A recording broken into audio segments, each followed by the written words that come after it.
మావోయిస్టులకు మరో కోలుకోలేని దెబ్బ తగిలింది. ఒకవైపు లొంగుబాట్లు, కొత్త రిక్రూట్మెంట్ లేకపోవటం, ఉన్నవారిని కాపాడుకోలేకపోవటం ఇవన్నీ మావోయిస్టు పార్టీని ప్రశ్నార్థకం చేశాయి. నక్సల్స్ అంతమే టార్గెట్గా ఆపరేషన్ కగార్ నిర్వహిస్తోంది కేంద్రం. మరోవైపు ఆపరేషన్ కగార్తో దెబ్బ మీద దెబ్బ తగులుతోంది. ఇంకోవైపు కేంద్ర కమిటీ సభ్యులు పోలీసులకు సరెండర్ కావటం ఇవన్నీ పార్టీని ప్రశ్నార్థకం చేస్తున్నాయి. 2026 మార్చి నాటికి మావోయిస్టులను లేకుండా చేస్తామని కేంద్రం హెచ్చరికలు చేస్తూ ఉండడంతో కూంబింగ్ ముమ్మరం చేశాయి. ఇలాంటి సమయంలోనే భారీ ఎన్కౌంటర్లు కూడా జరుగుతున్నాయి. ఈ ఏడాది జనవరి నుంచి జరుగుతున్న ఎదురు కాల్పుల్లో దాదాపుగా టాప్ మోస్ట్ లీడర్స్ను లేపేశాయి భద్రతా బలగాలు. ఇందులో భాగంగానే కేంద్ర బలగాలకు భారీ విజయం అందిందనే చెప్పాలి. భారత బలగాలను ముప్పు తిప్పలు పెట్టిన హిడ్మాను ఇప్పుడు ఎన్కౌంటర్లో హతం చేశారు.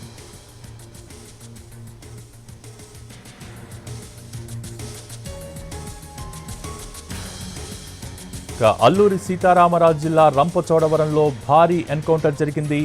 పోలీసులకు మావోయిస్టులకు మధ్య జరిగిన ఎన్కౌంటర్లో మోస్ట్ వాంటెడ్ అగ్రనేత హిడ్మా ఎన్కౌంటర్ అయ్యాడు. ఏపీ, ఛత్తీస్గఢ్, ఒడిశా సరిహద్దు ప్రాంతాల్లో మావోయిస్టులు ఉన్నారన్న సమాచారంతో భద్రతా బలగాలు కూంబింగ్ నిర్వహించాయి. మావోయిస్టులు కాల్పులు జరపడంతో ఎదురు కాల్పులు జరిగాయి. ఉదయం ఈ కాల్పుల్లో హిడ్మా, అతని భార్య హేమతో పాటు మరో 5 మావోయిస్టులు మృతి చెందారు.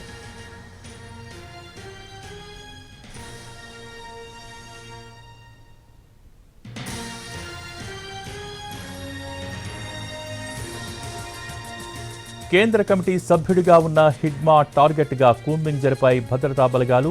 ఈ సమయంలోనే ఆంధ్ర, తెలంగాణ, ఒడిశా సరిహద్దు ప్రాంతాల్లో ముమ్మరంగా తనిఖీలు చేపట్టారు. భారత బలగాలకు మోస్ట్ వాంటెడ్గా ఉన్నాడు మావోయిస్ట్ నేత మాడ్వి హిడ్మా. మావోయిస్టు పార్టీలో భారీ గెరిల్లా దాడులకు వ్యూహకర్తగా పేరు పొందాడు.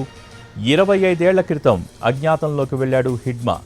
అలాగే ఛత్తీస్గఢ్ రాష్ట్రం సుక్మా జిల్లా పూవర్తి గ్రామానికి చెందిన హిడ్మాకు పార్టీలో విలాస్, హిడ్మాల్, సంతోష్ అనే పేర్లు ఉన్నాయి.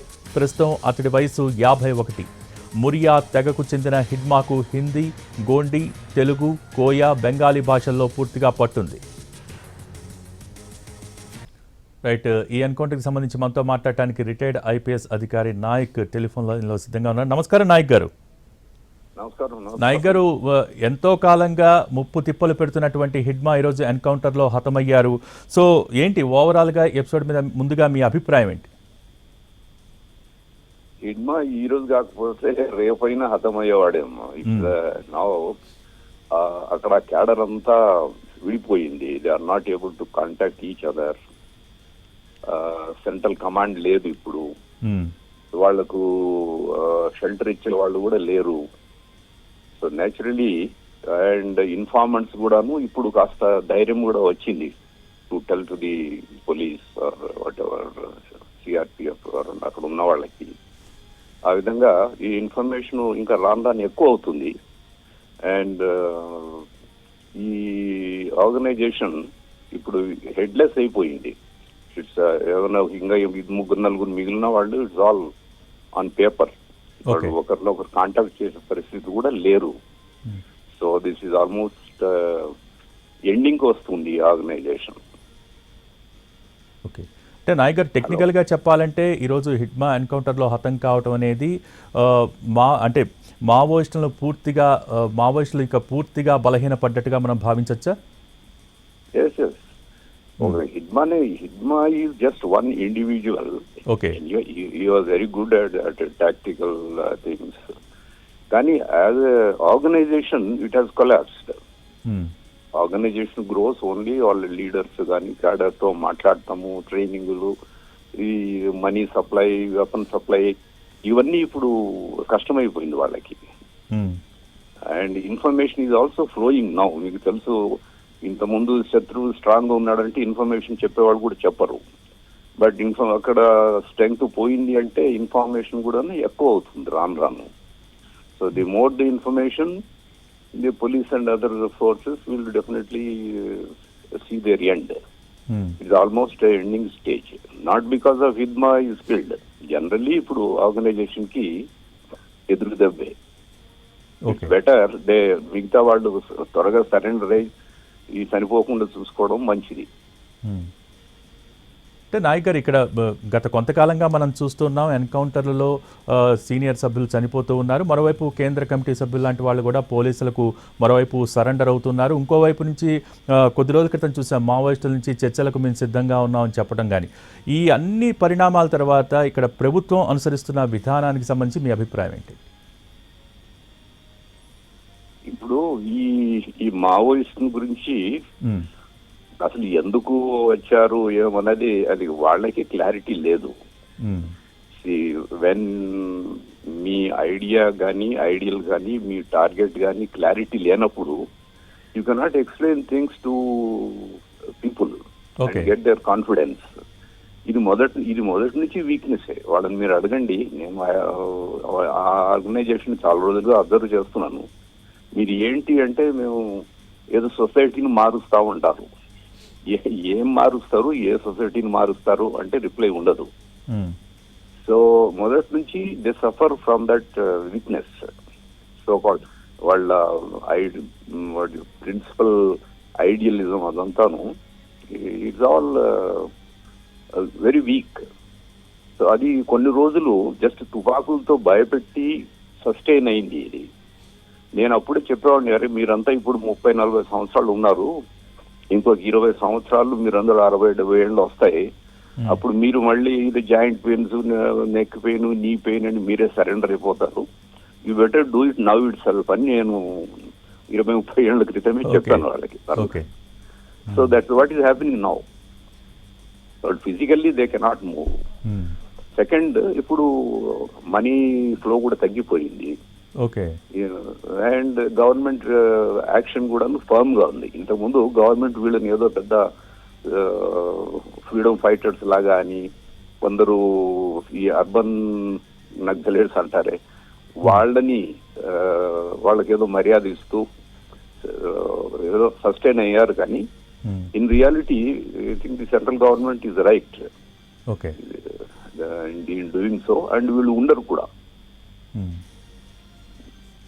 అంటే నాయక్ గారు, ఇక్కడ కేంద్ర ప్రభుత్వం ఒక లక్ష్యాన్ని పెట్టుకుంది. 2026 మార్చి నాటికి మావోయిస్టులు లేకుండా చేస్తా ఉంటూ కూడా కేంద్రం కొన్ని హెచ్చరికలు కూడా జారీ చేసింది. సో ఆ లక్ష్యం దిశగా వేగంగా అడుగులు పడుతున్నట్టుగా మనం భావించవచ్చా? ఎంతవరకు ఈ లక్ష్యాన్ని చేరుకుందని మనం భావించాలి? ఇది మనకు కనిపిస్తూ ఉంది ఆల్రెడీ. ఇలాంటి ఆర్గనైజేషన్ ఎన్నో డికేడ్స్ 1967 నుంచి దిస్ ఇస్ గోయింగ్ ఆన్. అలాంటిది ఏదో ఒక డేట్ పెట్టి ఇంతటితో అయిపోతుంది అనడం అది కష్టం. కానీ but organisation is weakened and దీనికి రేషనాలిటీ లేదు. అక్కడ కూడాను ట్రైబల్స్ కూడా చేసిందేం లేదు. ఇక్కడ ఉన్నప్పుడు ఏదో విధాలు చేసిందేం లేదు. వాళ్ళని చంపారు ఇన్ఫార్మర్స్ అని, అదని ఇదని. సో వాళ్లకు రియల్ బేస్ లేదు. సపోర్ట్, ఐడియాలజికల్ సపోర్ట్ లేదు, మిగతా ఫైనాన్షియల్ సపోర్ట్ లేదు. అండ్ గవర్నమెంట్, స్ట్రాంగ్ గవర్నమెంట్ ఉన్నప్పుడు వీళ్ళు ఇవన్నీ చెల్లవు. కాబట్టి స్ట్రాంగ్ గవర్నమెంట్ ఉంది కాబట్టి వీళ్ళు ఇంకా it's better that they surrender and join main stream. అంతగా వాళ్ళకి ఏదైనా కావాలనుకుంటే they can join political party. చాలా ఉన్నాయి కదా political parties. Or they can start their own party. ఎవడనో ఒక 10 మంది వేసుకుని ఒక పార్టీ స్థాపించవచ్చు కదా. They can do it. I suggest that they should come out and participate in the political process. కానీ నాయక్ గారు, మీరు ఒక ఐపీఎస్ అధికారిగా సేవలు అందించారు. గతంలో హిడ్మా గురించి, అతని వ్యూహాల గురించి చాలా బాగా తెలిసి ఉంటుంది. ఏంటి హిడ్మా ఇంత మావోయిస్టులో ఇంత పేరు సంపాదించడానికి కారణాలు ఏంటంటే అతని వ్యూహాలు ఏ విధంగా ఉండేవండి?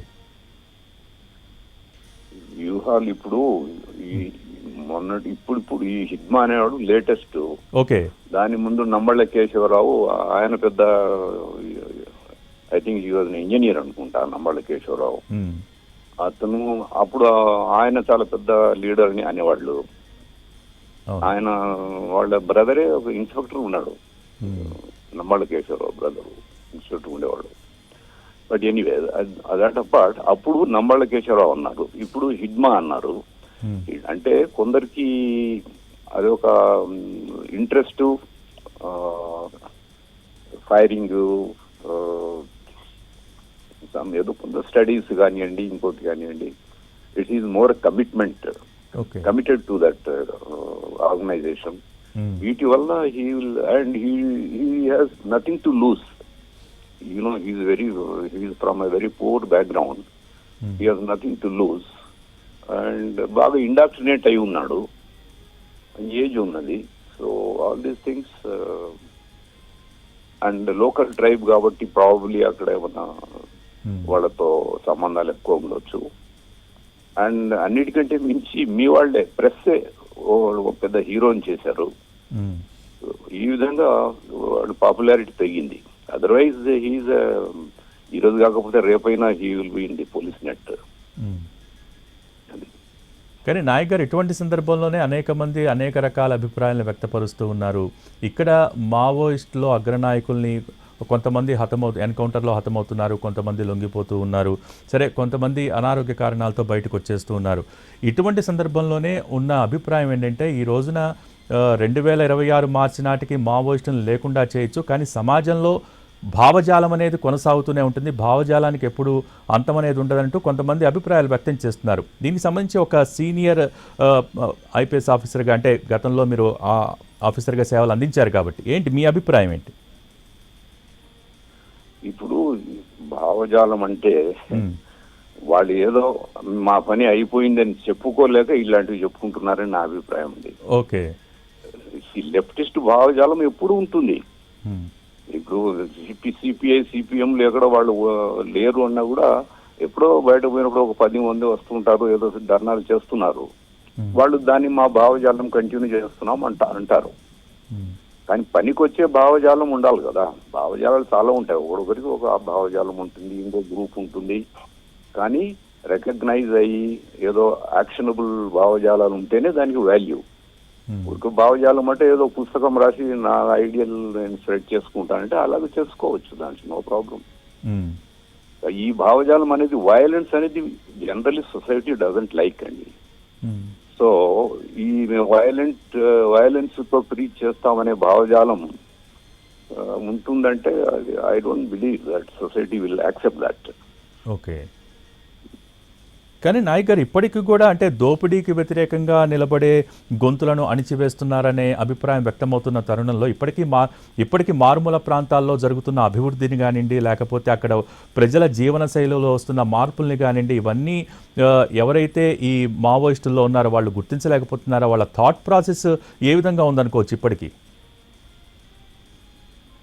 మీరు అదే ఈ పాయింట్ వస్తున్న వాళ్ళు లోపలికి వెళ్ళి వాళ్ళని ఏం ఉద్ధరించారు, వాళ్ళ జీవన శైలి మారిన, లోపల ఉన్న ట్రైబల్స్ కి ఏమైనా జీవన శైలి మారిందా, ఎడ్యుకేషనల్ స్టాండర్డ్ పెరిగిందా, ఎకనామిక్ స్టాండర్డ్ పెరిగిందా, వాళ్ళ మెయిన్ స్ట్రీమ్ లోకి వచ్చారా, వీటికి అన్నిటికీ నో అనే ఆన్సర్ వస్తుంది బికాస్ ఆఫ్ దీస్ పీపుల్. నేను ఇంతకు ముందు వరంగల్లో ఉన్నప్పుడు ఈ భూపాల్పల్లి కోల్ మైన్స్ అన్ని అప్పుడు రావాల్సింది 90s లోనే. కానీ వీళ్ళు ఉన్నందువల్ల ఈ భూపాలపల్లి ఏటూరు నాగారం ఏరియాలో ఇంకా 10 మైన్స్ వస్తాయని అప్పుడు ఆ లెక్కలు 90s లో. నేను వాళ్ళకి చెప్పేవాడిని, మీరున్నందువల్ల కోల్ మైన్స్ మీరు ఆ విధంగా మన డెవలప్మెంట్ కి అడ్డంకులు తయారవుతున్నారు అని. వాళ్ళు వినేవాళ్ళు కాదు. మరి ఇప్పుడు తగ్గిన తర్వాత ఇప్పుడు చూడండి, భూపాలపల్లి ఆ కోల్ మైన్ ఏరియాలో ప్రజల ప్రాస్పెరిటీ పెరిగిందా లేదా? అది ఏకంగా జిల్లా అయిపోయింది భూపాలపల్లి. సో వీళ్ళు దోపిడీని అరకట్టడం కాదు, వీళ్ళే పెద్ద దోపిడీదారులు.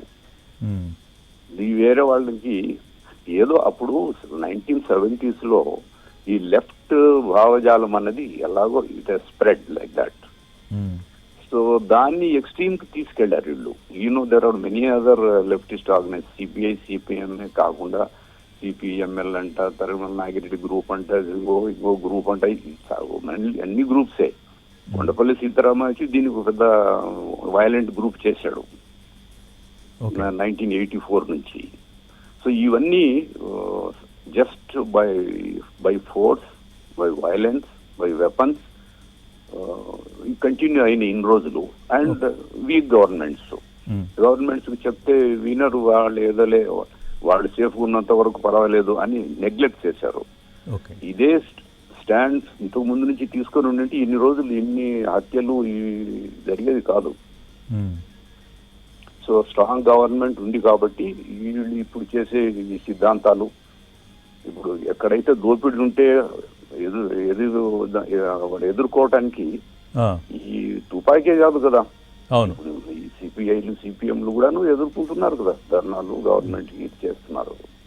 అట్లా చేసుకోవచ్చు.